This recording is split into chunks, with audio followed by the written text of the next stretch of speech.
लट हो जाता है, जैसे मेरे में है। घुंघराले बाल, महादेव का जो होता है ना लट, अच्छा बाल जूड़ा एकदम जूड़ा से- बन हाँ, जाता है। जूड़ा जूड़ा।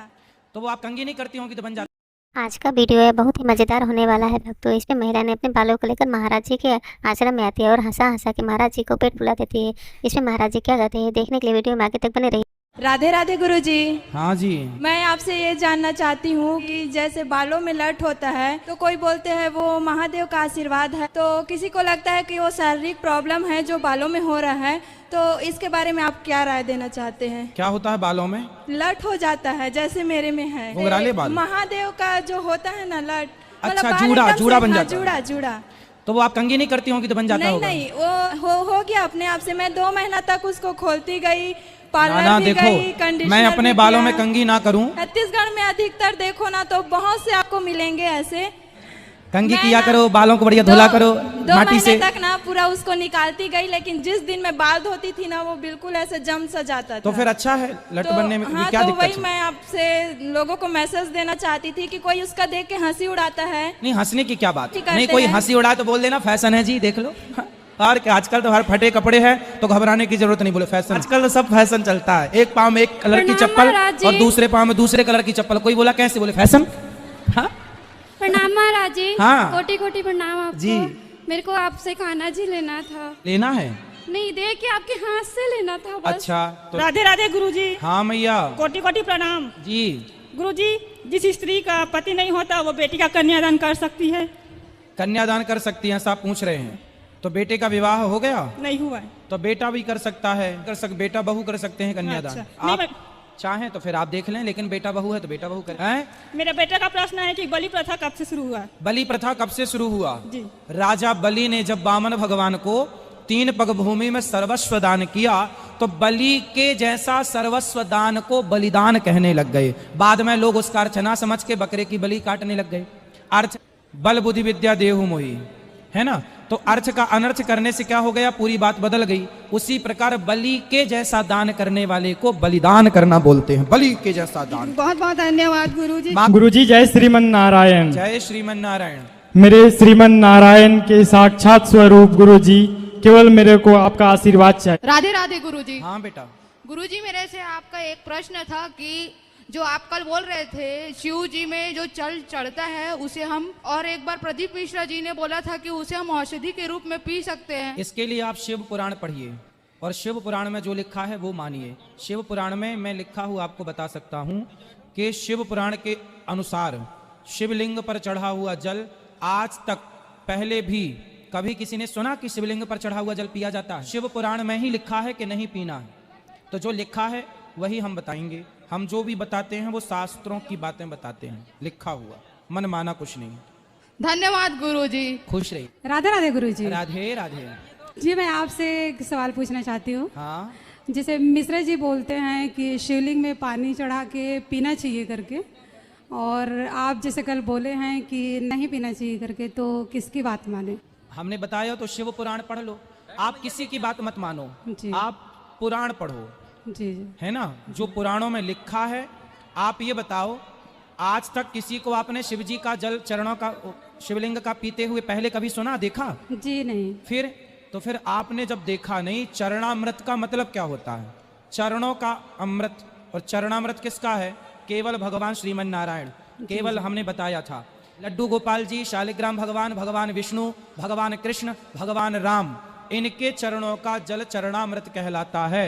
शिव जी के अभिषेक का जो जल है उसे नेत्रों से लगाया जा सकता है, उसका सिंचन ऊपर किया जा सकता है, पर उसे पीने की परमिशन शास्त्र नहीं देते। जी, लेकिन वो चरणा- एक और रिक्वेस्ट है। हाँ। आपका छू के प्रणाम कर सकती हूँ क्या?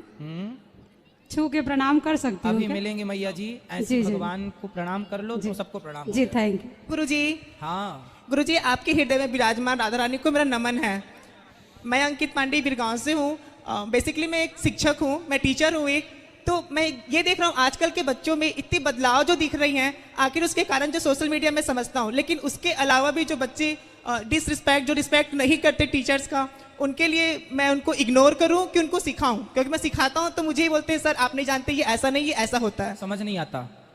छोटी छोटी कहानियों के माध्यम से शिष्टाचार सिखाओ। छोटी छोटी शास्त्रों की बातों के पढ़ा, क्या विषय पढ़ाते हैं आप? सर मैं गुरुजी मैं अकाउंट पढ़ाता हूँ, मैं कॉमर्स का टीचर हूँ। अच्छा, तो आप ना भगवद गीता, रामचरितमानस की छोटी छोटी कहानियां कुछ लेकर और बच्चों को जैसे आप स्कूल में गए पीरियड लेने के लिए जी उस समय पहले एक छोटी सी कहानी लगभग 1 मिनट की 1.5 मिनट की सुनाकर जी, बच्चों जी। को पहले ठीक से उनका ध्यान अपनी ओर आकर्षित करो। जी जब आप में कुछ होगा विशेष जी तब बच्चे आपकी रिस्पेक्ट करेंगे, आदर करेंगे।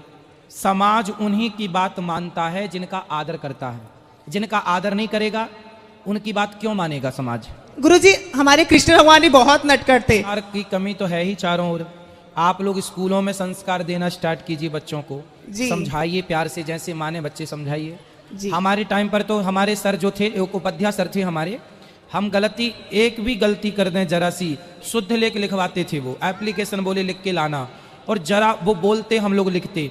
एक भी कमी, यदि हमने मात्रा भी बड़ी की मात्रा में छोटी की मात्रा लगा दी तो 8 डंडे फिक्स थे। 4 डंडे इस हाथ में और 4 डंडे इस हाथ में। खूब मारते थे वो और हम लोग खूब पिटते भी थे, लेकिन कभी उनके प्रति ना सम्मान कम हुआ।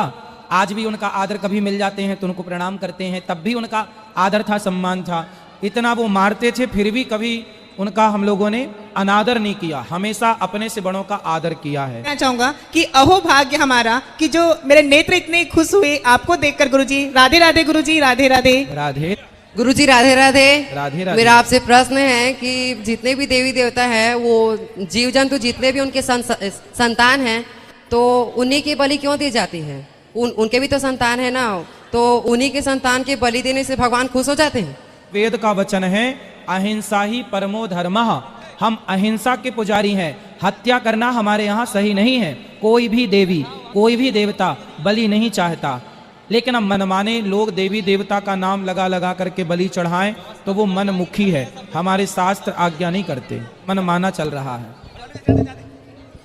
जी मैया। राधे राधे गुरुजी। हाँ, जय श्री कृष्णा। जय श्री कृष्णा। मेरे को ये पूछना था, जैसे अपन बहुत ज़्यादा कभी व्यस्त रहे तो लड्डू गोपाल की जैसे सेवा नहीं कर पाते हैं, तो 1-2 दिन ऐसे चलेगा क्या? हाँ। और एक बात और है, मेरे पति भी ना अल्कोहल छोड़ दिए, 2 साल हो गए। आपके सत्संग हम लोग पूरा घर में भागवत सुनते हैं। राधे राधे। राधे राधे गुरुजी, जय श्रीमन नारायण जी। गुरुजी मेरा प्रश्न ये है कि हाँ? तुलसी माला क्या रजस्वला धर्म में पहन सकते हैं? हाँ, माला पहन सकते हैं तुलसी की। और मेरा दूसरा प्रश्न ये है गुरुजी, जैसे हम शिव जी में बेल पत्र चढ़ाते हैं तो वो बेल पत्र को खा सकते हैं क्या? शिव जी, फिर से सुन लो, शिव जी पर चढ़ा हुआ कोई भी पदार्थ, पर चढ़ा हुआ कोई भी पदार्थ नहीं लिया जाता, नहीं ग्रहण किया जाता। केवल जल सिर पर छिड़क सकते हैं, नेत्रों पर लगा सकते हैं, बिल्व पत्र उठाकर माथे से लगा सकते हैं, प्रणाम कर सकते हैं, खा नहीं सकते। मेरा तीसरा प्रश्न ये है गुरुजी, जैसे मतलब नगर मोहल्ले में भंडारा होता है तो उस जगह का भंडारे का प्रसाद जैसे हम घर में लाके ग्रहण कर सकते हैं, हाँ, लेकिन गुरुजी बहुत लोग बोलते हैं कि घर में नहीं लाया जाता भंडारे का प्रसाद। कोई बात, कौन बोलता है सब उल्टी बातें? बोलते हैं गुरुजी बहुत। तो आप सबसे पूछती क्यों हो को लाए के? दर्शन किया, मुझे बहुत अच्छा लगा गुरुजी, मैया लोग को देख के। खुश रहिए। जय श्रीमन नारायण गुरुजी। राधे राधे। मेरा नाम अंबिका मिश्रा है और मेरा आपसे एक सवाल ये है गुरुजी, जब हम मंदिरों में जाते हैं तो पुरुषों को साष्टांग प्रणाम करने को कहा जाता है, महिलाओं को इसकी मनाही है, तो इसका मुझे कारण जानना था गुरुजी। आप लेट जाएं पट तो ये एक मर्यादा नहीं है। दूसरा, आप घुटनों को जमीन पर रख के, अपने माथे को जमीन पर रख के इस तरह से प्रणाम करना चाहिए, दोनों हाथ को जोड़कर। लेटने में भी उसे कहते हैं साष्टांग। पुरुष लोग भी जब साष्टांग प्रणाम करें तो उनको इस बात का ध्यान रखना चाहिए कि जो कमर का हिस्सा है वो कमर का हिस्सा जमीन से उठा हुआ रहे। स्त्रियों के जो स्तन होते हैं वह पृथ्वी माँ में टच नहीं होना चाहिए। कहते हैं, ऐसी अन्यता मैंने बचपन से सुनी है कि पृथ्वी माँ एक माँ है और वो ये भार सहन नहीं कर पाती। अब कोई कहे कि कितना भार है, लेकिन फिर भी ये बात जो मैंने सुनी है वो मैंने आपको सुनाई। स्त्रियों को प्रणाम लेट कर नहीं करना चाहिए, दंडवत नहीं करना चाहिए, घुटना, मस्तक और हाथ जोड़ते हुए यही परंपरा है। तो जो परंपरा है पुरुषों की अलग है, स्त्रियों की अलग है। तो जी ने सप्रेम अपने जो महिलाओं को घर खर्च के लिए जो पैसे मिलते हैं वो पैसे थोड़े थोड़े बचा करके आपके जो आश्रम है गौरी गोपाल आश्रम में अन्न क्षेत्र के लिए मुझे दान देने को कहा है महाराज जी, वो मैं आपको दान देना चाहती हूँ। उन्होंने कहा कि मेरे जो बचत के जो पैसे हैं वो भगवान श्री गोपाल के चरणों में चढ़ा दें। आज के विशेष प्रश्न उत्तर में आश्रम में आई एक महिला ने महाराज जी से कहा, महाराज जी मेरे बालों में अक्सर लिफ्ट हो जाता है।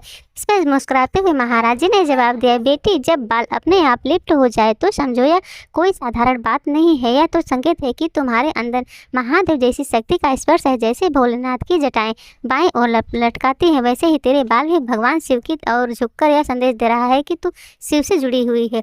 महाराज जी ने आगे कहा है, इसको कमजोरी या कमी मत समझो, यह तो वरदान है। बालों का लिप्त होना बताना है कि तेरे अंदर महादेव जैसा तेज धैर्य और आकर्षक है, यह ईश्वर की विशेष देन है। अगर यह वीडियो पसंद आए तो वीडियो को लाइक, चैनल को सब्सक्राइब, कमेंट में राधे राधे लिखना न भूलिए। मेरे प्यारे भक्तों, राधे राधे।